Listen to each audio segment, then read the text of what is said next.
Hi ನಮಸ್ಕಾರ, good morning, welcome to Gayatri Amma Kannada channel. ಎಲ್ಲರೂ ಹೇಗಿದ್ದೀರಾ? ಚೆನ್ನಾಗಿದ್ದೀರಾ? ನಾನು ಚೆನ್ನಾಗಿದ್ದೀನಿ.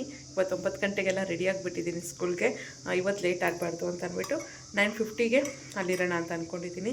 ಸೊ ಇನ್ನೂ ಟಿಫನ್ ಮಾಡಿಲ್ಲ. ಪುಳಿಯೋಗರೆ ಇವತ್ತು ನಮ್ಮ ಮನೇಲಿ ಟಿಫನ್ನು ಅಡುಗೆ ಮಾಡಬೇಕು. ನೋಡಿ, ಈಗ ನಾನು ಕೇಸರಿ ಹಾಕ್ಕೊಂಡು ಹಾಲು ಕುಡಿತಾ ಇದ್ದೀನಿ.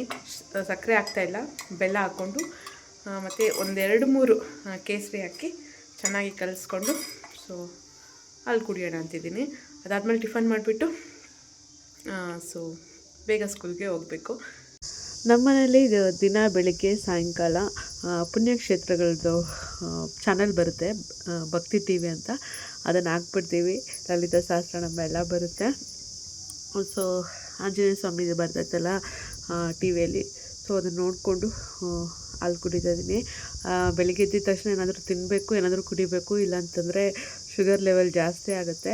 ಸೊ ಅದಕ್ಕೆ ಅಡುಗೆ ಮಾಡೋಕ್ಕಿಂತ ಮುಂಚೆ ಹಾಲಾಗಲಿ ಏನಾದರೂ ಆಗಲಿ ತಿಂತೀನಿ. ಸೊ ಈಗ ಪುಳಿಯೋಗರೆ ಮಾಡ್ಕೊತಾ ಇರೋದು. ಸೊ ಪುಳಿಯೋಗರೆ ನಾನು ಮಾಡೋದು ನಂಗೆ ಇಷ್ಟ ಆಗುತ್ತೆ.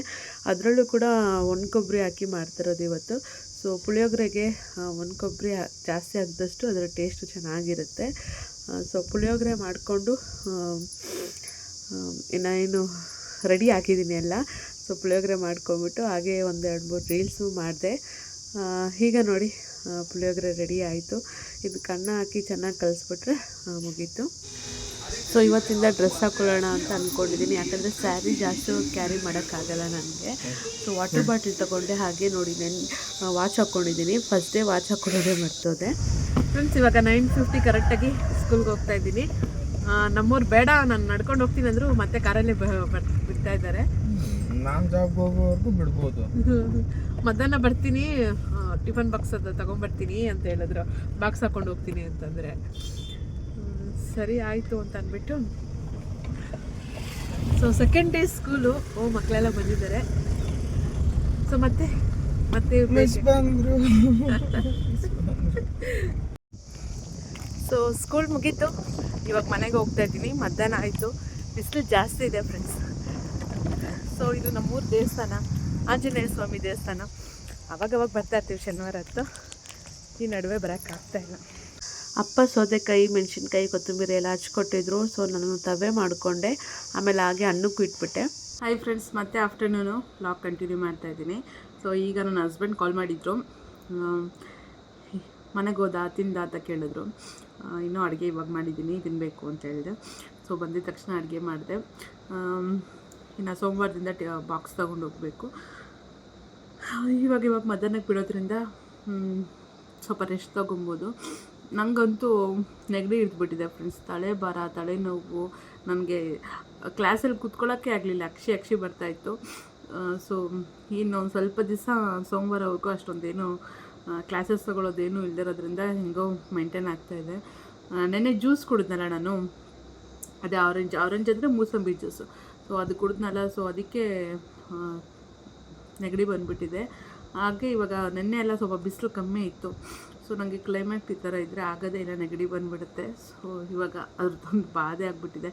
ಅಮೃತಾಚರಣೆ ಎತ್ಕೊಂಡು ಹೋಗ್ಬಿಟ್ಟಿದ್ದೆ ನಾನು ಕ್ಲಾಸ್ಗೆ. ಸೊ ಇವತ್ತು ಕ್ಲಾಸ್ ಚೆನ್ನಾಗಿತ್ತು. ಇವತ್ತು ಇನ್ನೂ ಜಾಸ್ತಿ ಜನ ಮಕ್ಕಳು ಬಂದಿದ್ದರು. ಸೊ ಹಂಗೆ ಜಾಸ್ತಿ ಜನ ಬರ್ತಾರೆ ಮಕ್ಕಳು. ಆಮೇಲೆ ಕ್ಲಾಸಸ್ ಸ್ಟಾರ್ಟ್ ಆಗುತ್ತೆ. ಸೊ ಅವಾಗಿಂದ ಒಂದು ಸ್ವಲ್ಪ ಕಾನ್ಸಂಟ್ರೇಷನ್ ಕೊಡಬೇಕು. ನಾನು ಇನ್ನೂ ಅಸೈನ್ಮೆಂಟ್ ಕಂಪ್ಲೀಟ್ ಮಾಡಿಲ್ಲ. ಇನ್ನೊಂದೆರಡು ಇದೆ ಅಸೈನ್ಮೆಂಟು. ಸ್ವಲ್ಪನೇ ಬರೆದ್ಬಿಡ್ಬೋದು. ಸೊ ಅಸೈನ್ಮೆಂಟ್ ಕೂಡ ಕಂಪ್ಲೀಟ್ ಮಾಡಿಬಿಡಬೇಕು. ಅಂದರೆ ನಾನು ಕ್ಲಾಸಸ್ ಸ್ಟಾರ್ಟ್ ಆಗೋಕ್ಕಿಂತ ಮುಂಚೆನೇ ಅಸೈನ್ಮೆಂಟ್ ಎಲ್ಲ ಕಂಪ್ಲೀಟ್ ಮಾಡ್ತು ಅಂತಂದರೆ ಅದ್ರ ಕಡೆ ಅದು ತಲೆನೋವಿರಲ್ಲ. ಅಸೈನ್ಮೆಂಟ್ ಇನ್ನೂ ಬರ್ತಿಲ್ವೇ ಅನ್ನೋ ತಲೆನೋವಿರಲ್ಲ. So assignment ಮುಗಿಸ್ಕೊಬೇಕು. ಹಾಗೆ ಫ್ರೆಂಡ್ಸ್, ಒಬ್ಬರು ಕಮೆಂಟಲ್ಲಿ ಕೇಳಿದ್ರಲ್ಲ, ಸೊ ನೀವು ಹೇಗೆ ಮಿಡ್ಲ್ ಕ್ಲಾಸ್ ಆಗೋಕ್ಕೆ ಸಾಧ್ಯ? ನಿಮಗೆ ಸ್ವಂತ ಮನೆ ಇದೆ ಮತ್ತು ಸ್ವಂತ ಕಾರ್ ಇದೆ. ಸೊ ಹೇಗೆ ಮಿಡ್ಲ್ ಕ್ಲಾಸು ನೀವು ಅಂತ ಒಬ್ಬರು ಕಮೆಂಟ್ ಕೇಳಿದ್ರು. ಸೊ ನಾನು ರಿಪ್ಲೈನೂ ಕೊಟ್ಟಿದ್ದೀನಿ. ಇದಕ್ಕೆ ಇನ್ನೊಬ್ಬರು ರಿಪ್ಲೈ ಕೊಟ್ಟಿದ್ದರು, ನನ್ನ ಸಬ್ಸ್ಕ್ರೈಬರೇ. ಸೊ ಅವ್ರೇನು ಹೇಳಿದರು ಅಂತಂದರೆ, ಏನಂತ ಹೇಳಿದರು ಅಂತಂದರೆ, ಸ್ವಂತ ಮನೆ ಮತ್ತು ಸ್ವಂತ ಕಾರು ಲೋನಲ್ಲಿ ತೊಗೊಂಡ್ರೆ ಅದು ಅವ್ರ middle class. So rich peoples ಲೋನಲ್ಲಿ ತೊಗೊಳ್ಳಲ್ಲ, ಹಾಗೆ ಓನಾಗಿ ತೊಗೊತಾರೆ ಅಂತ ಹೇಳಿದ್ರು. ಸೊ ಅದು ಕರೆಕ್ಟೇ. ಬಟ್ ನಾವು ಈ ಸ್ವಂತ ಮನೆ ಕಟ್ಟಬೇಕು ಕಟ್ಟೋಕ್ಕೆ ತುಂಬಾ ಕಷ್ಟಪಟ್ಟಿದ್ದೀವಿ. ಏನಂತಂದರೆ ನಮ್ಮದು ಹೊಸಕೋಟೆಯಲ್ಲಿತ್ತು. ಹೊಸಕೋಟೆ ಗೊತ್ತಾ ನಿಮಗೆ? ಸೊ ಹೊಸಕೋಟೆಯಲ್ಲಿ ನಮ್ಮದೊಂದು ಸೈಟ್ ಇತ್ತು. ತುಂಬ ಒಂದು ಸ್ವಲ್ಪ ಜಾಸ್ತಿ ಕಾರ್ನರಲ್ಲಿ ಇತ್ತು ಅದು. ಅಲ್ಲಿ ರೇಟ್ ಕಮ್ಮಿ, ತುಂಬ ಕಡಿಮೆ ಬೆಲೆಯಲ್ಲಿ ಆ ಸೈಟ್ನ ಮಾರಿ ಆಮೇಲೆ ಆ ಸೈಟಲ್ಲೇ ಇಲ್ಲಿ ಮನೆ ಕಟ್ಕೊಂಡಿದ್ದು. ಸೊ ನಾವು ಸ್ವಂತ ಮನೆ ಅಲ್ಲೇ ಸಿಟಿಯಲ್ಲೇ ಅಲ್ಲೇ ಮನೆ ಸ್ವಂತ ಮನೆ ಕಟ್ಕೊಂಡಿದ್ದು, ಸ್ವಂತ ಕಾರ್ ಇದ್ದಿದ್ರೆ ಆಗ ಹೇಳ್ಬೋದಿತ್ತು ನಾವು ಮಿಡ್ಲ್ ಕ್ಲಾಸ್ ಅಲ್ಲ, ಪರವಾಗಿಲ್ಲ, ನಾವು ಒಂದು ಮಟ್ಟಿಗೆ ರಿಚ್ ಆಗಿದ್ದೀವಿ ಅಂತ. ಆದರೆ ಕಾರು ಕೂಡ ನಮ್ಮದೇನು ಇದಲ್ಲ, ಸೆಕೆಂಡ್ ಹ್ಯಾಂಡ್ಲೇ, ಕಡಿಮೆ ದುಡ್ಡಲ್ಲೇ ತೊಗೊಂಡಿದ್ದು. ಸೊ ಇಲ್ಲೇ ಮನೆಗೆ ಹತ್ರದಲ್ಲೇ ಓಡಾಡೋಕ್ಕೆ ಅಷ್ಟೇ ತೊಗೊಂಡಿರೋದು ಕಾರು. ಅದರಲ್ಲೂ ಕೂಡ ತುಂಬಾ ಸರ್ವಿಸಿಂಗ್ ಮಾಡಿಸ್ತಾ ಇರಬೇಕು. ಒಂದೊಂದು ಸರಿ ಸರ್ವಿಸ್ಗೆ ಹೋಗ್ತಾಯಿದ್ವು, ಒಂದು 10,000 ಖಾಲಿ ಆಗ್ತಾನೇ ಇರುತ್ತೆ. ಸೊ ಅಷ್ಟು ಸ್ವಲ್ಪ ಪ್ರಾಬ್ಲಮ್ಮೇ ಇದೆ ಸೆಕೆಂಡ್ ಹ್ಯಾಂಡ್ಲು ಕಾರ್ ಆಗಿರೋದ್ರಿಂದ. ಸೊ ಇದು ನಮ್ಮ ಸಿಟಿಯಲ್ಲಿ ಇದ್ದಿದ್ದರೆ ಈ ಮನೆ ಹೇಳ್ಬೋದಿತ್ತು ನಾವು ರಿಚ್ ಅಂತ ಅಂದ್ಬಿಟ್ಟು. ಸೊ ನಾವು ಮಿಡ್ಲ್ ಕ್ಲಾಸೇ ಅಂತಲೇ ಹೇಳ್ಬೋದು. ಯಾಕಂದರೆ ಅಪ್ಪ ಅಮ್ಮ ದುಡ್ಡಲ್ಲಿ ಮನೆ ಕಟ್ಟಿದ್ದು, ಕಾರ್ ತೊಗೊಂಡಿದ್ದು. ಸೊ ನಮ್ಮದು ಅಂತ ಇವಾಗ ಏನೂ ಮಾಡಿಕೊಂಡಿಲ್ಲ ಸದ್ಯಕ್ಕೆ, ಇನ್ನೂ ಮಾಡ್ಕೊಳ್ತೀವಿ ಮುಂದಕ್ಕೆ. ಹಾಗೆ ನಮ್ಮವ್ರದ್ದಿದೆ ಊರಲ್ಲಿ, ಅವ್ರದ್ದೊಂದು ಸ್ವಂತ ಮನೆ. ಆದರೆ ಅದು ಅವ್ರ ತಮ್ಮಂಗೂ ಭಾಗ ಬರುತ್ತಲ್ವ. ಸೊ ನಮ್ಮದು ಅಂತ ನಾವು ಮಾಡ್ಕೊಬೇಕು. ಶ್ರೀಮಂತರು ಬಡವರಂತ ನಾವೇನು ಅಂದ್ಕೊಳಕ್ಕೆ ಹೋಗಲ್ಲ. ಅದೇ ಶ್ರೀಮಂತಿಕೆ ಅಂದರೆ ಒಂದು ಒಳ್ಳೆತನ ಇದ್ದರೆ ಅವರೇ ನಿಜವಾಗ್ಲೂ ಶ್ರೀಮಂತರು. ಆರೋಗ್ಯ ಚೆನ್ನಾಗಿತ್ತು ಅಂದರೆ ಅವ್ರಿಗಿಂತ ಅದೇ ಒಂದು ಭಾಗ್ಯ, ಅದೇ ಶ್ರೀಮಂತಿಕೆ ಅಂತಲೇ ಹೇಳ್ಬೋದು. ಸೊ ಅದನ್ನೊಂದೆರಡು ಮೇಂಟೈನ್ ಮಾಡಿದ್ರೆ ಸಾಕು. ಈಗ ನನ್ನ ಹಸ್ಬೆಂಡ್ಗೂ ಜಾಬ್ ಸಿಕ್ಬಿಟ್ರೆ ಚೆನ್ನಾಗಿರುತ್ತೆ. ಇನ್ನು ಅವರು ಟ್ರೈ ಮಾಡ್ತಾಯಿದ್ದಾರೆ. 1ನೇ ತಾರೀಕಿಂದ ಹೋಗಬೇಕು, ಇಂಟರ್ವ್ಯೂಗೆ ಹೋಗ್ತೀನಿ ಅಂತ ಹೇಳಿದ್ದಾರೆ. ಇಲ್ಲಿ ಯಾವುದೂ ಕನ್ಫರ್ಮ್ ಆಗ್ತಾಯಿಲ್ಲ. ಸೊ ಹೋಗ್ತಾರೆ, ಅವರು ಹೋಗ್ತಾರೆ ಇನ್ನು. ಸೊ ನಾನು ಜಾಬ್ಗೆ ಹೋಗ್ತೀನಿ, ಅವರು ಜಾಬ್ಗೆ ಹೋಗ್ತಾರೆ, ಆಗುತ್ತೆ. ಆಮೇಲೆ ಇನ್ನೊಬ್ರು ಕಮೆಂಟ್ ಮಾಡಿದ್ರಿ, ಸೊ ಪ್ರೈವೇಟ್ ಸ್ಕೂಲ್ಗೆ ಹೋಗಬೇಡಿ, ಅಲ್ಲಿ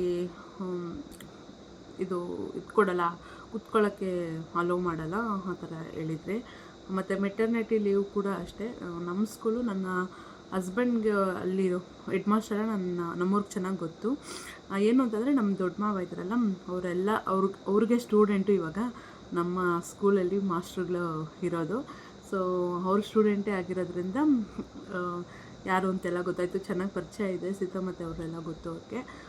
ಸೊ ಇಲ್ಲಿ ಏನು ಪ್ರಾಬ್ಲಮ್ ಇಲ್ಲ, ಏನು ಟೆನ್ಷನ್ ಕೊಡೋಲ್ಲ, ನಾವು ಆರಾಮಾಗಿ ಮಾಡ್ಕೊಂಡು ಹೋಗಿ ಅಂತ ಹೇಳಿದ್ದಾರೆ. ಮೆಟರ್ನಿಟಿ ಲೀವು ಯಾವ ಸ್ಕೂಲಲ್ಲಾದರೂ ಕೊಡ್ತಾರೆ. ಸೊ ಇಲ್ಲಿ ನಿಂತ್ಕೊಂಡೇ ಮಾಡಬೇಕು, ತುಂಬ ಪ್ರೆಷರೇ ತೊಗೊಬೇಕು, ಟೆನ್ಷನ್ನೇ ಜಾಸ್ತಿ ಕೊಡ್ತಾರೆ, ಜಾಸ್ತಿ ವರ್ಕ್ ಇರುತ್ತೆ, ಆ ಥರ ಏನೂ ಇಲ್ಲ. ಹಳ್ಳಿ ಆಗಿರೋದ್ರಿಂದ. ಸಿಟಿಯಲ್ಲೆಲ್ಲ ಅದಿರುತ್ತೇನೋ, ತುಂಬ ವರ್ಕು ಆ ಥರ ಇರುತ್ತೇನೋ. ನಮ್ಗೆ ಹಳ್ಳಿ ಆಗಿರೋದ್ರಿಂದ ಆ ಥರ ಏನೂ ಇಲ್ಲ. ಸೊ ಗೊತ್ತಿರೋರು ಇರೋದ್ರಿಂದ ಸ್ವಲ್ಪ ಎಲ್ಲದಕ್ಕೊಂದು ಸ್ವಲ್ಪ ಹೆಲ್ಪ್ ಮಾಡ್ತಾರೆ, ನಮ್ಮ ಕಷ್ಟನ ಅರ್ಥ ಮಾಡ್ಕೊತಾರೆ. ಸೊ ಚೆನ್ನಾಗಿ ಮಾತಾಡಿಸ್ತಾರೆ, ಚೆನ್ನಾಗಿದ್ದಾರೆ. ಇಲ್ಲಿ ನಮ್ಮ ಮಾಸ್ಟ್ರಲ್ಲ, ನಮ್ಮ ಸ್ಕೂಲ್ ಮಾಸ್ಟ್ರು. ಸೊ ಓಕೆ ಮಾಡ್ಬೋದು. ಇದೊಂದು ಎಕ್ಸ್ಪೀರಿಯೆನ್ಸ್ ಇರೋದ್ರಿಂದ ಈ ಚಿಕ್ಕ ಸ್ಕೂಲಲ್ಲೇ ಮೊದಲನೇ ಎಕ್ಸ್ಪೀರಿಯೆನ್ಸ್ ಅಂದರೆ ಒಳ್ಳೆಯದು. ಯಾಕಂತಂದರೆ ಫಸ್ಟಲ್ಲೇ ದೊಡ್ಡ ಸ್ಕೂಲ್ಗೆ ಹೋಗ್ಬಿಡ್ತು ಅಂತಂದರೆ ನಮ್ಗೆ ಹೆಂಗೂ ಅನಿಸ್ಬಿಡುತ್ತೆ, ಹೆಂಗಪ್ಪ ಮಾಡೋದು, ನಮಗೆ ಮಾಡೋಕ್ಕಾಗಲ್ಲ, ತುಂಬ ಕಷ್ಟ, ಈ ಸ್ಕೂಲಲ್ಲಿ ತುಂಬ ಪ್ರೆಷರ್ ಕೊಡ್ತಾರೆ, ಆ ಥರ ಎಲ್ಲ ಅನಿಸ್ಬಿಡುತ್ತೆ. ಸೊ ಇದೊಂದು ಎಕ್ಸ್ಪೀರಿಯೆನ್ಸ್ ಆಗ್ತಿರೋದು ಚೆನ್ನಾಗಿದೆ ನನಗೆ ಅಷ್ಟೇ. ನನಗೆ ಏನು ಅನಿಸುತ್ತೆ ಅಂದರೆ, ಮಕ್ಕಳಿಗೆ ಬರೀ ಪುಸ್ತಕದಲ್ಲಿ ಇರೋದು ಮಾತ್ರ ಹೇಳ್ಕೊಡೋದಲ್ದಿರ ಅವರು ಲೈಫ್ಗೂ ಯೂಸ್ ಆಗೋ ಥರ ಅವ್ರಿಗೆ ಮೋಟಿವೇಶನ್ ಕೊಡಬೇಕು. ಸೊ ನಾನು ಸ್ವಲ್ಪ ತುಂಬ ಮೋಟಿವೇಶನ್ ಬಗ್ಗೆ ಯೋಚನೆ ಮಾಡ್ತೀನಿ. ನನಗೆ ಇವಾಗ ನಾನಿರೋ ಪರಿಸ್ಥಿತಿಯಲ್ಲಿ ನಮಗೆ ಮೋಟಿವೇಶನ್ನು ತುಂಬಾ ಇಂಪಾರ್ಟೆಂಟ್, ಇನ್ಸ್ಪೈರ್ ಆಗೋದೆಲ್ಲ. ಸೊ ಆವಾಗ ಮಕ್ಳಿಗೂ ಹೇಳ್ದಂಗೆ ನಾನು ಮೋಟಿವೇಶನ್ ಆಗೋಣ ಅಂತ ಅಂದ್ಕೊಂಡಿದ್ದೀನಿ. ಅಂದರೆ ಮಕ್ಕಳಿಗೆ ನಾವು ಟೀಚರ್ಸು ಏನು ಹೇಳ್ತೀವೋ ಅದೇ ಅವ್ರು ತುಂಬ ನಂಬಿಡ್ತಾರೆ, ಅದೇ ನಿಜ, ಅದೇ ಸತ್ಯ ಅಂತ ಅಂದ್ಕೊಂಡು ನಂಬ್ತಾರೆ. ಸೊ ನಾವು ಏನು ಹೇಳ್ತೀವೋ ಅದು ಅವ್ರ ಮುಂದಕ್ಕೆ ಲೈಫ್ ಲಾಂಗ್ ನೆನ್ಪಿಟ್ಕೊಂಡಿರ್ತಾರೆ. ಸೊ ನನಗೂ ಅಷ್ಟೇ ಚಿಕ್ಕ ವಯಸ್ಸಲ್ಲಿ, ಅಂದರೆ ನಾನು ಸ್ಕೂಲ್ಗೆ ಹೋಗ್ತಾ ಇದ್ದಾಗ ಟೀಚರ್ಸು ಏನಾದರೂ ಒಂದು ಸ್ವಲ್ಪ ಮೋಟಿವೇಶನ್ ಆಗಿ ಲೈಫ್ ಬಗ್ಗೆ ಏನಾದರೂ ಹೇಳ್ತಾ ಇದ್ದರೆ ಅವಾಗ ನಂಗೆ ಸ್ವಲ್ಪ ತುಂಬ ಇಂಟ್ರೆಸ್ಟ್ ಆಗ್ತಾಯಿತ್ತು. ಸೊ ತುಂಬ ಕ್ಯೂರಿಯಾಸಿಟಿ ಕೊಡ್ತಾಯಿದ್ದೆ. ಸೊ ಅದನ್ನೇ ನಂಬ್ತಾಯಿದ್ದೆ, ಅದೇ ನಿಜ ಅಂದ್ಕೊಂಡು. ಕರೆಕ್ಟೇ ಅದು. ಸೊ ಮಕ್ಳಿಗೆ ಬರೀ ಪುಸ್ತಕದಲ್ಲಿರೋದನ್ನ ಹೇಳ್ಕೊಡ್ದಿರ ಅವ್ರಿಗೆ ಲೈಫಿಗೆ ಯೂಸ್ ಆಗೋವಂಥದ್ದು, ಅವರು ಒಂಥರ ಏನಾದರೂ ಗೋಲ್ ಇಟ್ಕೊಂಡು ಏನಾದರೂ ಅಚೀವ್ ಮಾಡೋ ಥರ ಏನಾದರೂ ನಾವು ಮಾಡೋ ಥರ ನಾವು ಅವ್ರಿಗೆ ಇನ್ಸ್ಪೈರ್ ಮಾಡಬೇಕು. ಸೊ ಇದನ್ನು ಅಂದ್ಕೊಂಡಿದ್ದೀನಿ. ಸೊ ಇನ್ನೂ ಕ್ಲಾಸಸ್ ಸ್ಟಾರ್ಟ್ ಆಗಿಲ್ಲ. ಕ್ಲಾಸಸ್ ಸ್ಟಾರ್ಟ್ ಆದಮೇಲೆ ಮೋಸ್ಟ್ಲಿ ನಾನು ಈ ಥರ ವ್ಲಾಗ್ಸ್ ಮಾಡ್ತೀನೋ ಇಲ್ಲ ಗೊತ್ತಿಲ್ಲ ಕೂತ್ಕೊಂಡು. ಸೊ ಪ್ರೆಷರ್ ತೊಗೊಬಾರ್ದಲ್ವಾ, ಪ್ರೆಗ್ನೆಂಟ್ ಅಲ್ವಾ, ಇಲ್ಲಾಂದಿದ್ರೆ ನಾನು ತೊಗೊಬೋದಿತ್ತು ಸ್ವಲ್ಪ ಸೀರಿಯಸ್ಸಾಗಿ ಯೂಟ್ಯೂಬ್ನ. ಇವಾಗ ನಿಜ ಹೇಳ್ಬೇಕಂದ್ರೆ ಇಷ್ಟು ದಿವಸ ನಾನು ಯೂಟ್ಯೂಬ್ನ ನಂಬ್ತಾ ಇದ್ದೆ, ಅಂದರೆ ಯೂಟ್ಯೂಬ್ ಮೇಲೇ ಆಧಾರ ಪಡ್ತಾಯಿದ್ದೆ. ಈಗ ನಾನು ಯೂಟ್ಯೂಬ್ ಮೇಲೆ ನಂಬಿಕೆ ಇಲ್ಲ, ನನಗೆ ಬರುತ್ತೋ ಇಲ್ಲೋ ಸ್ಯಾಲ್ರಿ ಅಂತ. ಈಗ ನನ್ನ ದುಡಿಮೆ ಮೇಲೆ ನನಗೆ ನಂಬಿಕೆ ಇರೋದು. ಇವಾಗ ನಾನು ಸ್ಕೂಲ್ಗೆ ಹೋಗ್ತಾ ಇದ್ದೀನಲ್ಲ, ಸೊ ಯೂಟ್ಯೂಬ್ ಮೇಲೆ ಆಧಾರ ಆಗಿಲ್ಲ ಇವಾಗಂತೂ. ಸೊ ಯೂಟ್ಯೂಬ್ ಇಷ್ಟು ದಿವಸ ಪೇಮೆಂಟ್ ಬಂದರೆ ಓಕೆ ಅಂತ ಅನಿಸ್ತಾ ಇತ್ತು, ಫಸ್ಟ್ ಪೇಮೆಂಟ್ ತೊಗೊಳ್ಳೋಣ ಅಂತ. ಇವಾಗ ನನಗೆ ನನ್ನ ಸ್ಯಾಲ್ರಿನೇ ಬರುತ್ತೆ ನೆಕ್ಸ್ಟ್ ಮಂತಲ್ಲೇ. ಸೊ ಅದೊಂದು ಖುಷಿ, ಪರವಾಗಿಲ್ಲ, ಒಂದು ಕಡೆಯಿಂದ ಆದರೂ ನಾನು ಸಂಪಾದಿಸ್ತಾ ಇದ್ದೀನಲ್ಲ ಅಂತ. ತುಂಬ ಇಂಪಾರ್ಟೆಂಟ್ ಆಗುತ್ತೆ. ಈ ನಾವು ಇವಾಗ ಇರೋ ಸಮಯದಲ್ಲಿ ಒಂದೊಂದು ರೂಪಾಯಿ ಅರ್ನಿಂಗ್ಸ್ ಮಾಡೋದು ತುಂಬಾ ಇಂಪಾರ್ಟೆಂಟ್ ಆಗುತ್ತೆ. ಸೊ ನೋಡೋಣ, ಆದಷ್ಟು ಬೇಗ ನನಗೆ ಯೂಟ್ಯೂಬಿಂದನೂ ಅರ್ನಿಂಗ್ಸ್ ಆಯಿತು ಅಂತಂದರೆ ನಮ್ಮ ಸ್ಟಡೀಸ್ಗೆ, ಡೆಲಿವರಿಗೆ, ನಮ್ಮ ಲೈಫ್ಗೆ ತುಂಬಾ ಉಪಯೋಗ ಆಗುತ್ತೆ. ಅಂದರೆ ಏನಂತಂದರೆ ನಾವು ಬಯಸಿದಷ್ಟು ಬರ್ದಿರೋ ಅಷ್ಟು ಮಟ್ಟಿಗೆ ಹೋಗ್ಬಿಡುತ್ತೆ. ನನಗಂತೂ ನಾನು ಏನೇ ಬಯಸಿದ್ರು, ಏನೇ ಆಸೆಪಟ್ಟರು ಅದು ನನಗಂತೂ ಸಿಗೋದಿಲ್ಲ. ನಾನು ಯಾವಾಗ ಅದು ಬೇಡ ಅಂದ್ಕೊಂಡು ಬಂದಿರ್ತೀನಲ್ಲ ದೂರ, ಆವಾಗೇ ನನ್ನ ಕೈ ಹಿಡಿಯೋಕ್ಕೆ ಬರುತ್ತೆ. ಸೊ ಇದು ನನ್ನ ಲೈಫಲ್ಲಿ ಯಾವಾಗಲೂ ಆಗ್ತಾನೇ ಇರೋದು. ಸೊ ನಿಮ್ಮ ಲೈಫ್ಗೂ ಹಂಗೆ ಆಗ್ತಿದ್ರೆ ಕಮೆಂಟ್ ಮೂಲಕ ತಿಳಿಸಿ. ಇನ್ನು ನಾನು ಯೂಟ್ಯೂಬ್ ದುಡ್ಡು ನಂಬ್ಕೊಂಡು ಮಾತ್ರ ಬದುಕಲ್ಲ ಇನ್ನು. ಸೊ ನಾನು ದುಡಿತಾ ಇದ್ದೀನಿ, ಸೊ ಅದೊಂದು ಖುಷಿ, ದುಡಿತಾ ಇದ್ದೀನಿ, ಇನ್ನೇನು ಬರುತ್ತೆ ಸ್ಯಾಲ್ರಿ ಅಂತ. ದುಡಿಬೇಕು ಫ್ರೆಂಡ್ಸ್, ಇಷ್ಟೇ. ಒಬ್ಬರ ಮೇಲೆ ಡಿಪೆಂಡ್ ಆಗ್ದಿರಾ, ಹಿಂಗಿದೀವೋ ಹಂಗೆ ಇರ್ತೀರಾ, ಮುಂದೆ ಬೆಳೀದಿರ, ಏನೋ ದುಡಿದಿರ, ದುಡ್ಡು ಮಾಡ್ಕೊಂಡಿರ, ಆಸ್ತಿ ಪಾಸ್ತಿ ಏನೋ ಮಾಡ್ಕೊಂಡಿರ ಇರೋದಕ್ಕಿಂತ ನಮ್ಮದು ಅಂತ ಏನಾದರೂ ಮಾಡ್ಕೊಬೇಕು ಲೈಫಲ್ಲಿ. ಅದು ತುಂಬಾ ಇಂಪಾರ್ಟೆಂಟ್ ಆಗುತ್ತೆ. ಇವಾಗಲೇ ನಾನು ಎಷ್ಟೊಂದು ಜನ ನೋಡಿದ್ದೀನಿ, ಮಕ್ಕಳು ಎಲ್ಲರೂ ಇರ್ತಾರೆ, ಆಸ್ತಿ ಪಾಸ್ತಿನ ಹಂಚ್ಕೊಂಡು ತಂದೆ ತಾಯಿ ಹತ್ರ ಆಸ್ತಿ ಬರೆಸ್ಕೊಂಡು ಹೊಟ್ಟೋಗ್ಬಿಡ್ತಾರೆ ಹೊರತು ತಂದೆ ತಾಯಿ ನೋಡ್ಕೊಳ್ಳೋದೇ ಇಲ್ಲ. ಅವರು ಎಲ್ಲ ಮಕ್ಕಳು ಎಲ್ಲರೂ, ಮೊಮ್ಮಕ್ಕಳು ಎಲ್ಲರೂ ಇದ್ದರೂ ಕೂಡ ಅನಾಥರಾಗಿ ಇರ್ತಾರೆ. ಸೊ ಈ ಥರ ಒಂದು ಎಕ್ಸಾಂಪಲ್ ಇವಾಗ ನೋಡಿದ್ವಿ. ಮೊನ್ನೆ ಒಬ್ರಿಗೆ ಹುಷಾರಿರಲಿಲ್ಲ, ಅವ್ರ ಮನೆಗೆ ಹೋಗಿ ಮಾತಾಡ್ಸ್ಕೊಂಡು ಬಂದ್ವಿ. ನನ್ನ ಹಸ್ಬೆಂಡ್ ಅಂತೂ ತುಂಬಾ ಹೆಲ್ಪಿಂಗ್, ತುಂಬಾ ಜಾಸ್ತಿ ನನ್ನ ಹಸ್ಬೆಂಡು. ಅವ್ರಿಗೋಗಿ ಅವ್ರಿಗೆ ಏನಾಗಿದೆ ಅಂದರೆ ಹಾಸ್ಪಿಟ್ಲೆಲ್ಲ ತೋರಿಸಿದ್ದಾರೆ, ಅವ್ರಿಗೆ ಸ್ಕ್ಯಾನಿಂಗ್ ಎಲ್ಲ ಮಾಡಿದ್ದಾರೆ, ಏನಿಲ್ಲ, ನಾರ್ಮಲ್ಲು. ಬಟ್ ಏನು ಅಂತಂದರೆ ಅವ್ರಿಗೆ ಊಟ ಸೇರ್ತಾಯಿಲ್ಲ, ಏನೇ ತಿಂದರೂ ವಾಮಿಟ್ ಆಗ್ತಾಯಿದೆ, ಫುಲ್ಲು ಬೆಡ್ ರಿಟರ್ನ್ ಆಗಿಬಿಟ್ಟು ಉಸಿರು ಎಳಿತಾಯಿದ್ರು. ನಂಗೆ ನೋಡಿ ಒಂಥರ ನೋವಾಗೋಯ್ತು. ಎಲ್ಲರೂ ಇದ್ದಾರಂತೆ ಅವ್ರಿಗೆ, ಯಾರು ಬರ್ತಾಯಿಲ್ಲ ಅಂತೆ ನೋಡೋಕ್ಕೆ. ಸೊ ಅವ್ರಿಗೆ ಘಾಟ್ ಹಾಕ್ಸ್ತಾರೆ ಅಂತ ಹೇಳ್ತಾರೆ. ಸೊ ಅದನ್ನು ಹಾಕ್ಸೋಕೆ ಹೋಗಿದ್ರು. ಸೊ ನನ್ನ ಹಸ್ಬೆಂಡೇ ಕರ್ಕೊಂಡು ಹೋಗಿದ್ರು. ತುಂಬ ಹೆಲ್ಪಿಂಗ್ ನೇಚರ್, ಯಾರೇ ಕಷ್ಟ ಅಂದರೂ ನನ್ನ ಹಸ್ಬೆಂಡ್ ಫಸ್ಟ್ ಹೋಗ್ಬಿಡ್ತಾರೆ ಹೆಲ್ಪ್ ಮಾಡೋಕ್ಕೆ. ಅಂದರೆ ಅವ್ರ ಹತ್ರ ದುಡ್ಡಿಲ್ಲಂದರೂ ದುಡ್ಡು ಹೆಲ್ಪ್ ಮಾಡಿಲ್ಲ ಅಂದರು, ಅಂದರೆ ಮಕ್ಕಳ ಸ್ಥಾನದಲ್ಲಿ ನಿಂತ್ಕೊಂಡು ಅವ್ರನ್ನ ಆಸ್ಪತ್ರೆಗೆ ಕರ್ಕೊಂಡು ಹೋಗೋದು, ಅವ್ರಿಗೂ ಏನಾದರೂ ಇಲ್ಲ ಅಂದರೆ ಏನಾದರೂ ಕೊಡಿಸೋದು, ಏನಾದರೂ ಸಹಾಯ ಮಾಡೋದು ಮಾಡ್ತಾರೆ. ನಾವು ಮೊನ್ನೆ ಹೋಗ್ಬಿಟ್ಟು ಅವ್ರ ಮನೆಗೆ ಹೋಗಿ ಅವ್ರಿಗೆ ಊಟ ಎಲ್ಲ ಕೊಟ್ಬಿಟ್ಟು ಬಂದ್ವಿ. ಅಂದರೆ ಇಬ್ಬರೇ ಇರೋದು, ಗಂಡ ಹೆಂಡ್ತಿರು. ಅವ್ರಿಗೂ ಏಜ್ ಆಗಿಬಿಟ್ಟಿದೆ. ಅವ್ರಿಗಂದರೆ ಅವರ ಹಸ್ಬೆಂಡ್ಗೆ ಓಡಾಡೋಕ್ಕಾಗಲ್ಲ, ಕೋಲ್ಡ್ ಇಟ್ಕೊಂಡು ನಡೀತಾರೆ, ವಯಸ್ಸಾಗ್ಬಿಟ್ಟಿದೆ. ಇವ್ರು ಈ ಥರ ಬೆಡ್ ರಿಟರ್ನ್ ಆಗಿಬಿಟ್ಟಿದ್ದಾರೆ. ಇನ್ನು ಅಡುಗೆ ಹೆಂಗೆ ಮಾಡ್ಕೊತಾರೆ ಅಂತ ನನ್ನ ಹಸ್ಬೆಂಡ್ ಹೇಳಿದ್ರು, ತಂದು ಕೊಡ್ತೀನಿ ಅಂತ ಅಂದ್ಬಿಟ್ಟು. ಸೊ ಇದನ್ನೆಲ್ಲ ಹೇಳ್ಬೇಡ ಅಂತಾರೆ ನನ್ನ ಹಸ್ಬೆಂಡ್. ಅವ್ರೇನೇ ಒಳ್ಳೇದು ಮಾಡಿದ್ರೆ, ಹೆಲ್ಪ್ ಮಾಡಿದ್ರೆ ಇನ್ನೊಬ್ರಿಗೆ, ಅದನ್ನು ಹೇಳ್ಕೊಬಾರ್ದು, ತೋರಿಸ್ಕೊಬಾರ್ದು ಅಂತ ಹೇಳ್ತಾರೆ. ಸೊ ಯಾವಾಗಲೂ ಹಂಗೆ ಹೇಳ್ತಾರೆ, ವೀಡಿಯೋ ಮಾತ್ರ ಅಸಲು ಮಾಡ್ಕೊಬಾರ್ದು, ಯಾರಿಗಾದ್ರೂ ಏನಾದರೂ ಕೊಡ್ತಾಯಿದ್ರೆ ಅದನ್ನು ವೀಡಿಯೋ ಮಾಡಿಕೊಂಡು ಅದನ್ನು ತೋರಿಸ್ಕೊಳ್ಳೋದು ಮಾತ್ರ ಮಾಡಬಾರ್ದು ಅಂತ ಹೇಳ್ತಾರೆ. ತುಂಬ ಒಳ್ಳೆಯವರು. ನಂಗೆ ಒಂಥರ ಖುಷಿ ಆಗುತ್ತೆ ನನ್ನ ಹಸ್ಬೆಂಡ್ ನೋಡಿದ್ರೆ. ಓಕೆ, ಒಳ್ಳೆ ಕ್ಯಾರೆಕ್ಟರ್ ಇರೋಂಥ ಒಳ್ಳೆ ಗಂಡ ಸಿಕ್ಕಿದಾನಲ್ಲಪ್ಪ ಅಂತ ಅಂದ್ಬಿಟ್ಟು. ಸೊ ದುಡ್ಡು ಇಲ್ದಿರ ಇರ್ಬೋದು ನನ್ನ ಹಸ್ಬೆಂಡ್ ಹತ್ರ, ಬಟ್ ಗುಣದಲ್ಲಿ ಮಾತ್ರ ಚಿನ್ನ, ಅದರಲ್ಲಿ ಮಾತ್ರ ಶ್ರೀಮಂತರು ನನ್ನ ಹಸ್ಬೆಂಡು. ಹೇಳ್ಬೇಕಾದ್ರೆ ಖುಷಿಯಾಗುತ್ತೆ ನನ್ನ ಹಸ್ಬೆಂಡ್ ಬಗ್ಗೆ ಹೇಳೋಕ್ಕೆ. ಸೊ ಆ ಥರ ಇದ್ದಾರೆ ನನ್ನ ಹಸ್ಬೆಂಡು, ಒಳ್ಳೆಯವರು. ನಾನು ಎಷ್ಟೊಂದು ಅವ್ರನ್ನ ನೋಡಿ ಕಲಿತೀನಿ. ತುಂಬ ಏನು ಅಂತಂದರೆ, ಜಾಸ್ತಿ ಏನಾದರೂ ಮಾಡ್ತೀನಿ, ಏನಾದರೂ ಹಿಂಗೆ ಮಾಡೋಣ ಅಂದರೆ ಫಸ್ಟು ಯೋಚನೆ ಮಾಡ್ತಾರೆ, ಇದರಿಂದ ಏನಾದರೂ ಇನ್ನೊಬ್ರಿಗೆ ಬೇಜಾರಾಗುತ್ತಾ, ನೋವಾಗುತ್ತಾ, ಏನು ಅನ್ಕೊತಾರೆ ಅಂತ ಯೋಚನೆ ಮಾಡಿ ಬೇಡ ಅಂತ ಹೇಳ್ಬಿಡ್ತಾರೆ. ಆಮೇಲೆ ಸರಿ ಅಂತ ಅಂದ್ಬಿಟ್ಟು ನಾನು ಅವ್ರ ಮಾತು ಕೇಳ್ತೀನಿ. ಎಲ್ಲನೂ ಕೇಳೋಕ್ಕೆ ಹೋಗಲ್ಲ, ಎಲ್ಲದರಲ್ಲೂ ಒಂದೊಂದು ಸರಿ ಅದು ಹಂಗಾಗುತ್ತೆ ಹಿಂಗಾಗುತ್ತೆ ಅಂತ ಹೇಳ್ತಾರೆ. ಕೆಲವೊಂದು ಮಾತ್ರ ನಾನು ಅವ್ರ ಮಾತು ಕೇಳ್ತೀನಿ. ನನಗೆ ಅಷ್ಟೇ, ನಮ್ಮ ಅಪ್ಪ ಮಾತು ಅಷ್ಟೇ, ಎಲ್ಲ ಮಾತು ಕೇಳಲ್ಲ. ಅವ್ರು ಹೇಳೋದು ಕರೆಕ್ಟು, ಓಕೆ ಮಾಡೋಣ ಅಂತ ನನಗೆ ಅನ್ಸಿದ್ರೆ ಅವಾಗ ನಾನು ಮಾಡ್ತೀನಿ. ಸೊ ಇಷ್ಟೇ ಫ್ರೆಂಡ್ಸ್ ನಮ್ಮ ಬಗ್ಗೆ, ಇನ್ನೇನು ಹೇಳೋದು. ಸೊ ಅಷ್ಟೇ, ನಾನು ಈ ವಿಡಿಯೋದಲ್ಲಿ ಏನು ಹೇಳಬೇಕು ಅಂತ ಅಂದ್ಕೊಂಡಿದ್ದೀನಿ ಅಂದರೆ ಅಷ್ಟೇ, ಯೂಟ್ಯೂಬ್ ಮಾತ್ರ ನಂಬಲ್ಲ. ಅದರಲ್ಲಿ ಪೇಮೆಂಟ್ ಬರುತ್ತೆ ಅಂತ ಕಾಯ್ಕೊಂಡಿದ್ರೆ ನಾನು ಮುದುಕಿ ಆಗ್ಬಿಡ್ತೀನಿ. $1 ಕಂಪ್ಲೀಟ್ ಆಗೋಕ್ಕೆ ಅದು ಎಷ್ಟು ದಿನಗಳು ತಗೊತಾ ಇದೆ ಅಂದರೆ ಅಪ್ಪ ದೇವರೇ. ಸೊ ಅದ್ರ ಬಗ್ಗೆ ನಾನು ಯೋಚನೆನೇ ಬಿಟ್ಬಿಟ್ಟಿದ್ದೀನಿ. ಇವಾಗ ನಂದು ಏನು ಯೋಚನೆ ಇದ್ದರು, ಮನೆ ಕಡೆ, ಮಗು ನೋಡ್ಕೊಳ್ಳೋದು ಕಡೆ, B.Ed ಕಡೆ, ಆಮೇಲೆ ಸ್ಕೂಲು, ಇಷ್ಟೇ ಆಗಿಬಿಟ್ಟಿದೆ. ಯೂಟ್ಯೂಬು ಬಿಡಬಾರ್ದು ಅನ್ನೋ ಕಾರಣಕ್ಕೆ ಮಾಡ್ತಾಯಿದ್ದೀನಿ. ಇವಾಗ ಕಮೆಂಟ್ ಮಾಡೋರು, ಲೈಕ್ ಮಾಡೋರು, ವಿಡಿಯೋ ನೋಡೋರು ಬರ್ತಾಯಿದ್ದಾರೆ. ಸೊ ಅದರಿಂದ ಇವಾಗ ಬಿಟ್ಟರೆ ಚೆನ್ನಾಗಿರಲ್ಲ ಅಂತ ಮಾಡ್ಕೊಂಡು ಹೋಗ್ತಾಯಿದ್ದೀನಿ. ಸೊ ಅದಕ್ಕೆ ನಿಮ್ಮ ಸಪೋರ್ಟ್ ಇತ್ತು ಅಂದರೆ, ನೀವು ಸಪೋರ್ಟ್ ಮಾಡಿದ್ರಿ ಅಂದರೆ ನಾನು ಒಂದು ಸ್ವಲ್ಪ ಯೂಟ್ಯೂಬ್ ಬಗ್ಗೆ ಜಾಸ್ತಿನೇ ಯೋಚನೆ ಮಾಡಿ ನಾನು ಯೂಟ್ಯೂಬ್ ಬಗ್ಗೆನೂ ಸ್ವಲ್ಪ ವ್ಲಾಗ್ಸ್ ಹಾಕ್ಸೋದು ಎಲ್ಲ ಮಾಡ್ತೀನಿ. ಸೊ ನಿಮ್ಗೆ ಯಾವ ಥರ ವೀಡಿಯೋಸ್ ಬೇಕು ಅಂತ ನನಗೆ ಕಮೆಂಟ್ ಮೂಲಕ ತಿಳಿಸಿ, ನಾನು ಅದೇ ಥರ ವೀಡಿಯೋಸ್ ಮಾಡ್ತೀನಿ. ಸೊ ವ್ಲಾಗ್ನ ಕಂಟಿನ್ಯೂ ಮಾಡ್ತೀನಿ, ನೋಡ್ತಾ ಇರಿ. ಇವಾಗ ಲಂಚ್ ಟೈಮ್ ಆಯಿತು, 2:30 ಆಯಿತು. ಇವತ್ತು ಲೇಟ್ ಆಯಿತು. ಮನೆಗೆ ಬಂದಿದ್ದ ತಕ್ಷಣ ಬಿಸ್ಕೆಟು ಮತ್ತು ಫ್ರೂಟ್ ತಿಂದೆ.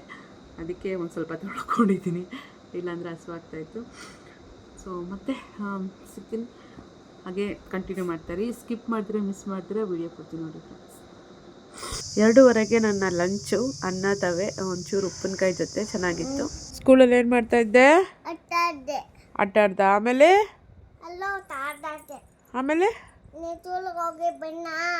ಓಮ್ಮ ನಾನು ಸ್ಕೂಲ್ಗೆ ಹೋಗಿ ಬಂದೆ. ಆಗೋಯ್ತು. ನಾನು ಇಂಥರ ಸ್ಕೂಲ್ಗೆ ಹೋಗ್ಬೇಕು, ಅಳಲ್ಲ. ಸ್ಕೂಲ್ಗೆ ಹೋಗ್ತೀನಿ. ನೀನು ಅಳ್ತೀಯ. ಇವತ್ತು ಹತ್ಕೊಂಡಂತೆ ಸ್ಕೂಲ್ಗೆ ಹೋಗೋಕ್ಕೆ. ಬ್ಯಾಗ್ ಹಾಕೊಂಡು ಹೋಗ್ಬೇಕು ಸ್ಕೂಲ್ಗೆ. ಅಳೋದು ಯಾಕೆ? ಅಳೋದು ಯಾಕಮ್ಮ ಚಿನ್ನಿ? ಬೂವ ತಿಂದ? ಹಾಲು ಬೇಡ, ಏನಾದರೂ ತಿನ್ನು. ಯಾವಾಗ ತಿಂದೆ ಬೂವ? ಎಲ್ಲಿ ಮಲಗಿದ್ದ ನೀನು? ಹ್ಞೂ ಆಯಿತು, ಮಲಗಿದ್ದ ಹೇಳು. ಮಲಗಿಲ್ವಾ? ಸರಿ, ಇವಾಗ ತಿನ್ಬಿಟ್ಟು ಮಲ್ಕೊಳ್ಳಿ ಅಂತ ಆಯಿತಾ?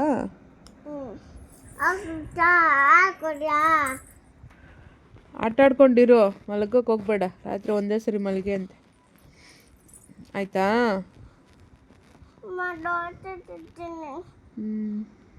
ನನಗೆ ಮಮ್ಮಿ ದೋಸೆ ಬೇಕು ಮಮ್ಮಿ. ಸರಿ ಮಮ್ಮಿ ದೋಸೆ ಬೇಕು ಮಮ್ಮಿ. ಕೊಡ್ತೀನಿ.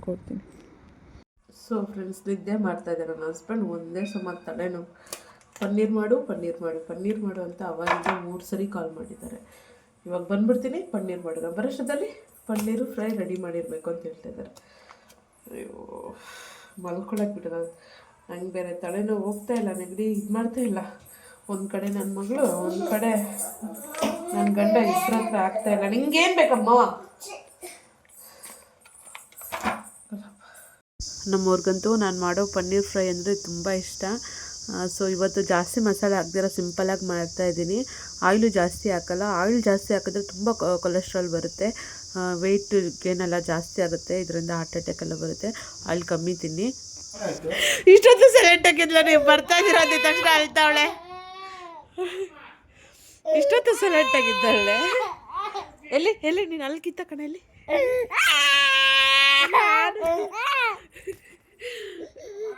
ಅಲ್ಲ, ಇಷ್ಟೊತ್ತು ಸೈಲೆಂಟಾಗಿ ಇದ್ಬಿಟ್ಟು, ಸೈಲೆಂಟಾಗಿದ್ದು ಇಷ್ಟೊತ್ತು, ನಿಮ್ಮಪ್ಪ ಬರೋಷ್ಟೊತ್ತಲ್ಲ ಅವಳು ಬಂದ್ಬಿಡ್ತೇನೆ. ಏಯ್ ಕಳ್ಳಿ, ಎಲ್ಲ ನಾಟಕ ನಿಂದು. ಕಳ್ಳಿ ಹೇಳ್ದೆ ಬಿಡು ನಿಮ್ಮ ಅಪ್ಪಗೆ, ಇಷ್ಟೊತ್ತು ಸೈಲೆಂಟಾಗಿದ್ಲು, ನೀವು ಬಂದಿದ ತಕ್ಷಣ ಅಳ್ತಾವಳೆ ಅಂತ. ಆ್ಯಕ್ಟಿಂಗ್ ರಾಣಿ.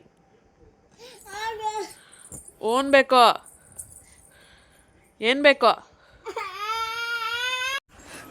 ಏನ್ರಿ, ನಮ್ಮ ಬರೋಷ್ಟೊತ್ತಲ್ಲಿ ಪನ್ನೀರ್ ರೆಡಿ ಮಾಡಿಕ್ಕಿರು ಅಂತ ಹೇಳ್ಬಿಟ್ಟು ನಾನು ಮಾಡಿ ಎಷ್ಟೊತ್ತಾಯಿತು, ನೀವು ಎಷ್ಟೊತ್ತಿಗೆ ಬಂದಿರೋದು? ಹೆಂಗಿದೆ? ಚೆನ್ನಾಗಿದೆಯಾ? ಅಮ್ಮ ಪನ್ನೀರ್ ತಿನ್ಬಾರೆ, ನೋಡು ನಾವಿಬ್ಬರು ತಿನ್ಬಿಡ್ತೀವಿ. ಬಿದ್ದೋಗುತ್ತೆ, ಒದಿಬೇಡ, ಹೊಟ್ಟೆಗೆಲ್ಲ ಹೊಡೆದ್ಬಿಡ್ತೀನಿ. ನೋಡಿ ನಾನು ತಿನ್ಬಿಟ್ಟೆ. ಚೆನ್ನಾಗಿದೆ. ಅಜ್ಜಿ ಕೊಡಿಬೇಕು. ತಿನ್ನು, ಅದಕ್ಕೆ ನೀನು ತಿನ್ಬಿಡು. ಆಮೇಲೆ ಬೇಕು ಅಂದ್ರೂ ಇರಲ್ಲ ನೋಡು. ಕಡೆ ಕರ್ಕೊಂಡು ಹೋಗು. ಹೋಗೋಣ. ಯಾವಾಗ ಹೊಡೆದಿದ್ದು ಅಜ್ಜಿ ನಿಂಗೆ? ಎಲ್ಲಿ ಹೊಡಿತಾಳೆ ಹೋಗಿ? ಈಗಲ್ಲೇ ಎಲ್ಲಿ ಹೊಡಿತು? ಇಲ್ಲಿ ಹೊಡಿತು, ಎಲ್ಲಿ? ಇಲ್ಲಿ ತೋಚು ಇಲ್ಲಿ ಹೊಡಿತು.